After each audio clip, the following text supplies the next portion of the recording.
We are live. Greetings and salutations, everybody. It is I, the hostess with the mostest, Mo Chocolate, bringing you live to another installation of Hub Chat. Oh, clap, clap, clap, clap, clap. I really need a soundboard. Like, for real.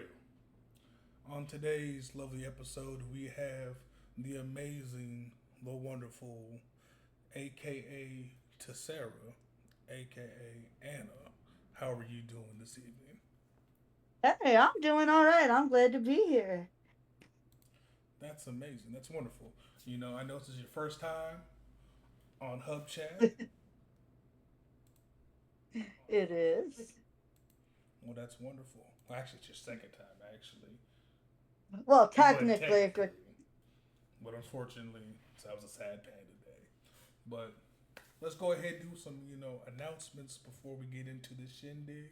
You know, if you guys loving the Hub Chat, stay tuned because we will have some merchandise out there with the lovely hostess with the mostest, Mo Chocolate, and some cool things for you. Also, stay tuned for next Monday for the 14th episode of Chronicles of the Grand Nation, The Silent War. It's going to be a real doozy. Trust me. You can't miss it. Anna, do we have any announcements for social media? I mean, I think just the usual. Make sure you're following us on Twitch, X, TikTok, Instagram. Come join our Discord. All that good stuff. Yes, all that good stuff. Please join the Discord. Check the links down below. We love to have you part of this amazing family that we take care of each other. So, in the Discord, you get to hang out, with us fellow members, ask questions, and joke around. It's a lovely time. But uh, but before we start these questions here that we'd love to do on Hub Chat, why not we start off with a little bit about yourself, Anna? Tell these lovely people about where you're from. When did you get into this amazing game called Dungeons and Dragons?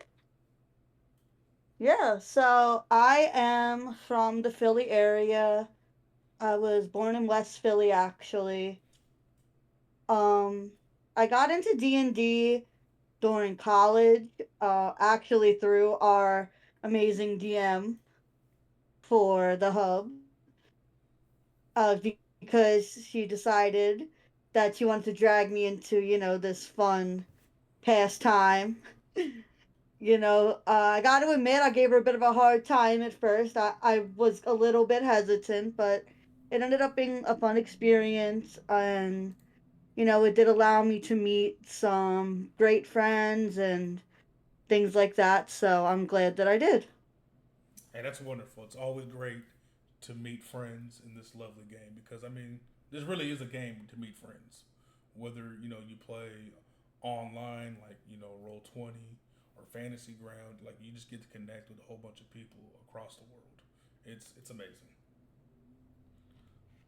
Uh, but here, let's go and actually pull up one of these questions here for you. From one of our lovely fans. You know, this one's coming to you too from Pixel, Gosh. stating, "Why did you decide that trauma was going to be your whole personality?" All right. So I want to preface this by saying that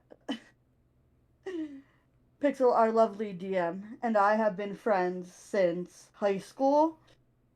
And so she she knows me as a person at this point.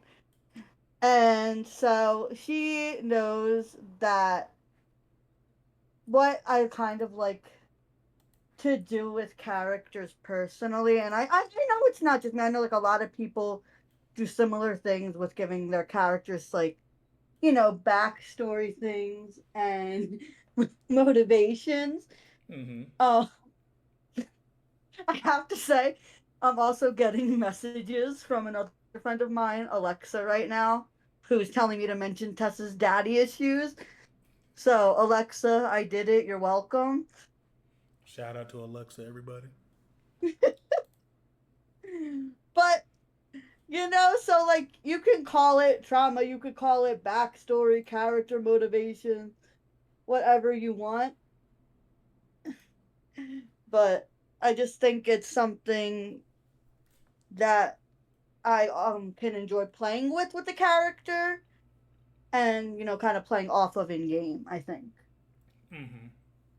Well, I know for myself as an avid viewer, and I could probably speak for some of the lovely fans out there, we can't wait to see more of this trauma. Uh, let's go ahead and look up another question from another viewer that we have here. Um, this is a really good one, actually. I'm pretty sure, like, I definitely want to know the answer to this one. How many rocks have you collected? Goodness. How many raw? Um, I mean, geez, that I think count was probably lost about a long time ago with that. Oh, don't be shy. You could tell us all you want. Unfortunately. We want to know. Hey, we want to know. Hey, I mean, we if, want to if know. if I was to give my best estimate about how many rocks Tess has right now, Mm-hmm. it's probably I'm gonna say probably around 100 right now, just because she does collect them, but she also does occasionally use them, as I said, in spells and things like that. Mm-hmm. And then she won't necessarily keep everyone that she collects forever.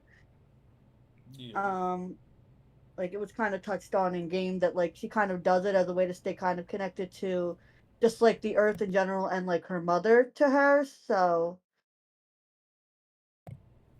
No, no, that's understandable. You heard it here, folks, on Hub Chat. Tessera has 100 rocks in her rock collection. But I mean, you can't. This kind of segues into the next question here, right? You can't just collect all those rocks by yourself. Who slash what is Lambert? Is he like a collection of all those rocks that you found? Did you infuse some type of magic into the rocks? no, so Lambert is like a baby um like elemental or something to that Tess actually found as when she was like younger herself, Mm-hmm. and she brought him home and he stayed with her. She was when Tess was young, she liked to kind of explore like the caves and things around her hometown of Lexo, and that is where she found Lambert. So you found this little baby rock elemental just around your hometown. Yep. Hmm. I wonder if there's any other divasing plots that your lovely DM has planned for you. Probably involves a trauma. That's when I need a button to push. It goes burr, burr, burr, burr. I have to do my own sound effects. Low budget here. I know. I'm sorry, fans. Forgive me. It's okay. We'll get you that soundboard one day. One day. Um, this goes along with the whole trauma situation that we have going on. If our lovely viewers Hmm. here, if you haven't seen episode 13, you should definitely go check it out. You understand what the trauma is all about.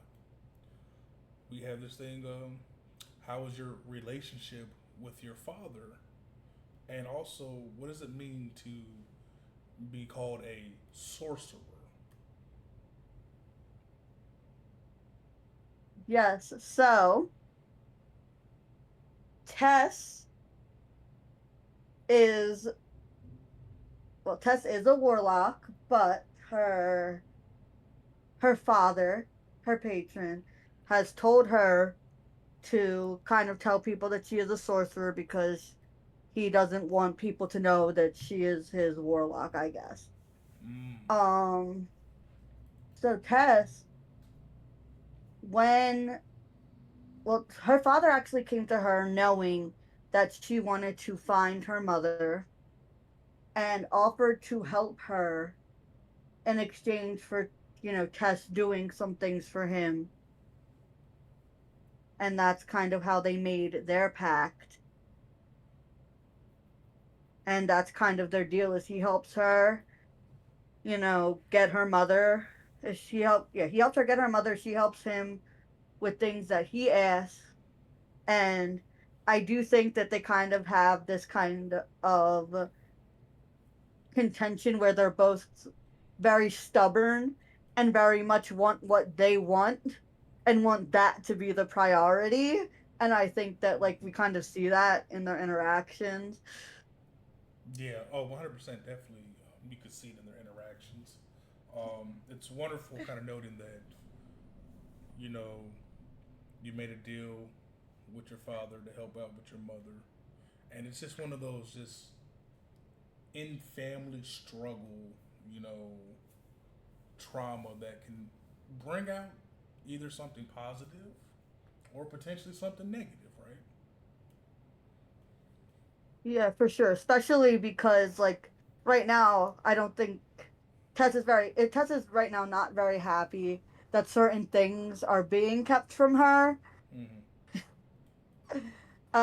And she doesn't like feeling like she can't get those answers or go after those answers because of what her father has said. So Yeah. I think that depending on where that goes will kind of decide between a couple different paths that Tusk like essentially go down throughout this campaign, which is very interesting.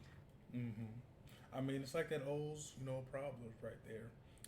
Kids always want to know the answers, but their parents don't have to tell them. Hmm. You know, and unfortunately, I believe this. And this is just my opinion for someone who's watched, the episodes here. Like Tess is in that moment where she is a grown, independent woman, and she wants the truth. She wants the facts. That she can make her own life decision, even though she Hmm. probably made a bad decision of having her father be her patron, but who knows what Jury's really out. happened. Only person knows that is Tessera, really. Hmm. So, before we ask, this next question here, let's just go in. Just gonna throw out some things here, random questions that I just thought of. All right. As you as a player, Hannah, Okay. what is your favorite class to play in D&D? See, I know that I'm gonna have to hear some stuff from certain people about this, but my class is cleric to play. I think All right. just because I like their versatility, because you can kind of do a lot of different things with them. Like you can do healing, you can do DPS. They can tank if you build them a certain way. Mm-hmm. So that speaks to me. I like versatility personally in a character, so Mm-hmm. that's where I tend to lean. So you go from being a patron to having a celestial sugar daddy, right?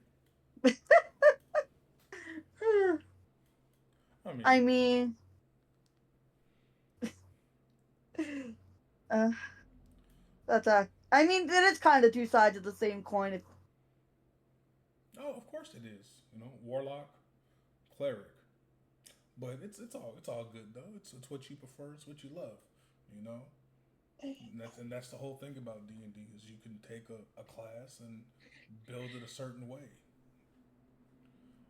Speaking of building things a certain way, when you build a character, right? You pick your class. So this, for instance, cleric.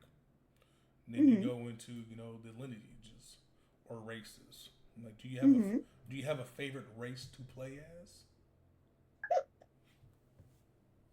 I definitely think Genasi has become my favorite race to play. I have at this point played like every type of genasi in different things. And they were all fun characters to come up with. Hmm.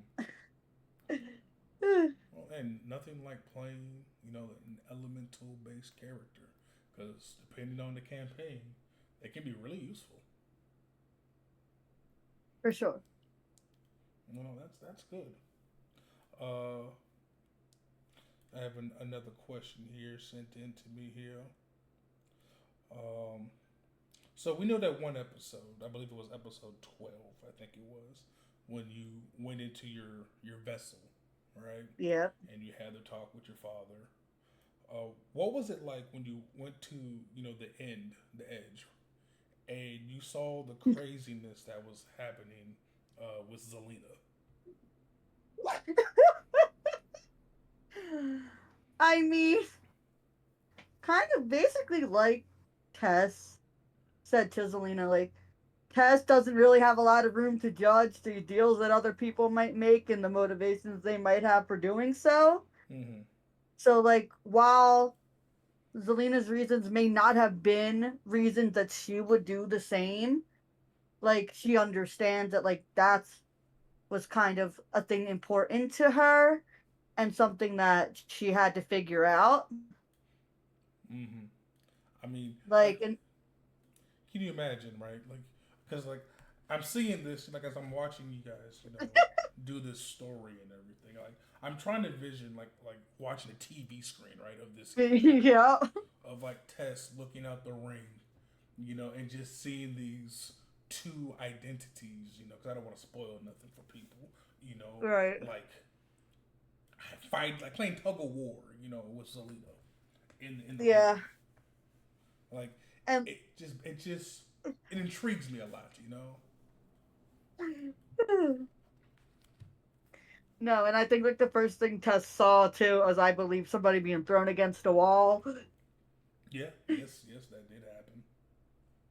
And so like I think for her she was also just trying to like at first trying to take stock of the situation. Like, are we being attacked? Like, what's going Yeah, on? that kind of it does bring some worries. Like nobody, heard any commotion or anything. They just all went nilly willy and joined their own day.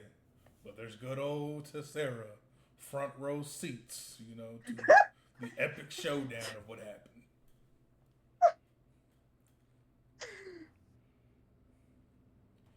But no, it's Yeah, I that's mean one of the times that having a vessel comes in handy. oh yes, 100%. Um, I know like we speak about this here vessel thing a lot. Some fans probably Mhm. might not know what that is. Can you elaborate on this her vessel? Yeah, so as a genie warlock, Tess gets a vessel that, kind of acts similarly, I suppose, to like a genie's lamp. And so she's able to go into it and, bring things in or out of it. Um, she can stay in it for a certain amount of time.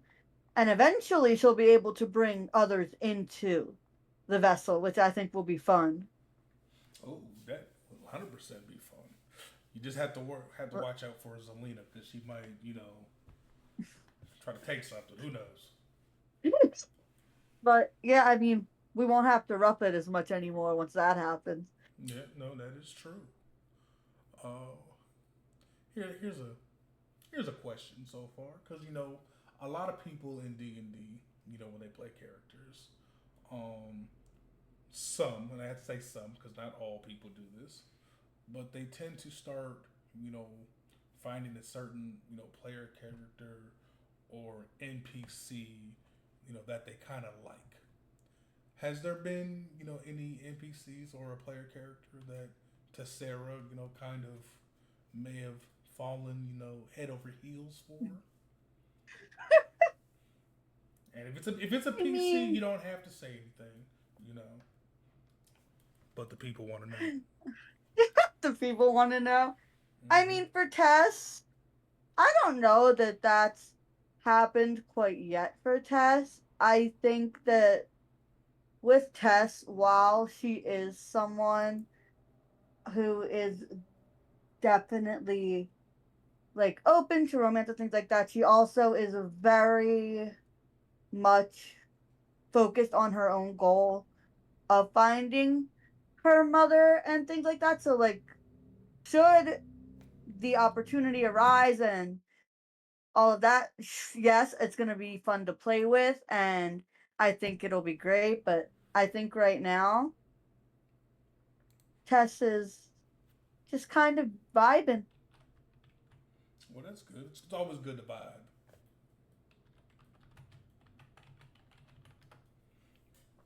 So it looks like some of our fans will have to wait and see who Tessera falls for.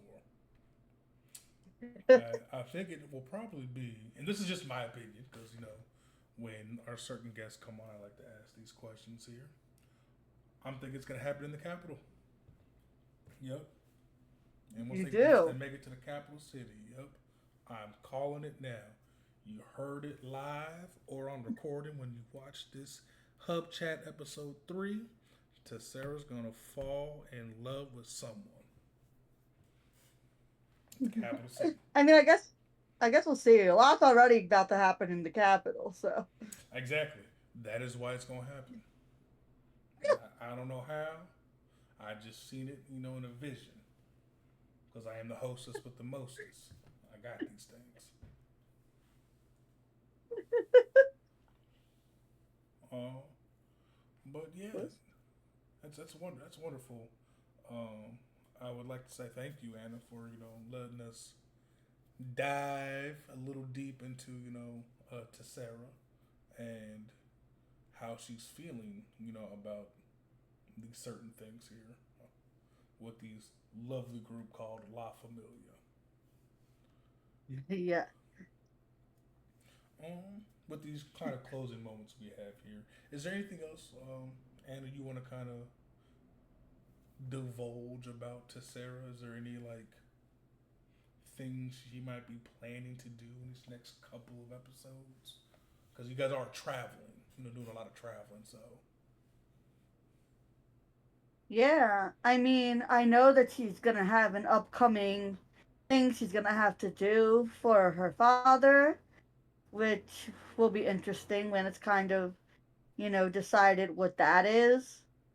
I definitely think she's also gonna be trying to look more into certain things, like her father had said, her father had said basically that like she should do more research. So, I hmm. mean, that's probably what she's going to do when she has the chance So be a little bit as of well.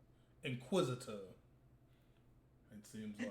Yeah, I mean, she wants to find out about, a certain name she might have been called last session, No, or that might is have or was said to her. So, no, that is understandable. Well, with that being said, is there any because we're kind of to our closing moments here on Hub Chat. We try to keep these things real fast and smooth, for everybody to enjoy their Fridays and everything. Do you have any shout outs you'd like to give, Anna? Shout out your Instagram, Hub, whatever, so people can see what Anna and Tessera are doing, or if there's any people you'd like to give thanks to. well, I mean, I definitely, want to thank everyone involved in the hub, just because, I think that we're a group that does work well together.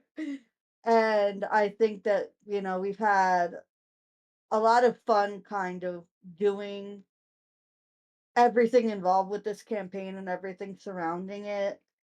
You know, definitely, Emily for being just like a great DM, all of my fellow players for being awesome, um, Alexa for being there behind the scenes with us when we need her. Thank you for having me, Mo. Hey, no worries. Mo Chocolate loves to have a party going on in Hub Chat, and he loves to get the answers that our fans ask for.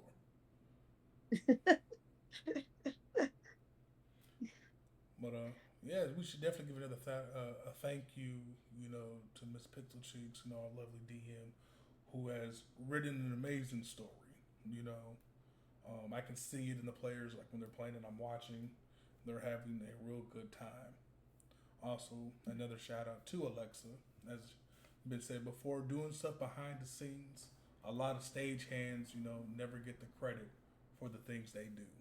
So we want to say thank you again, Alexa. And who knows? We may even have Alexa be on Hub Chat one of these days.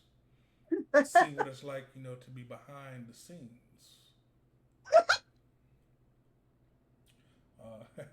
And with And that, she says no. well, unfortunately, she has no power. But with that further ado, I just want to say again, thank you, Anna, for being on Hub Chat.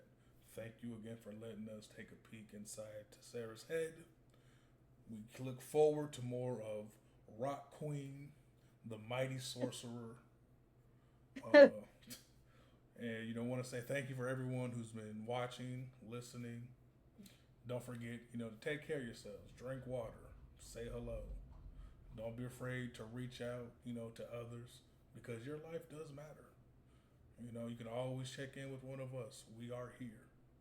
Join the hub is family organized because, like we said, La Familia, family. So with that, we bid you a further ado. I am Mo Chocolate, the hostess with the mostest. Saying bye.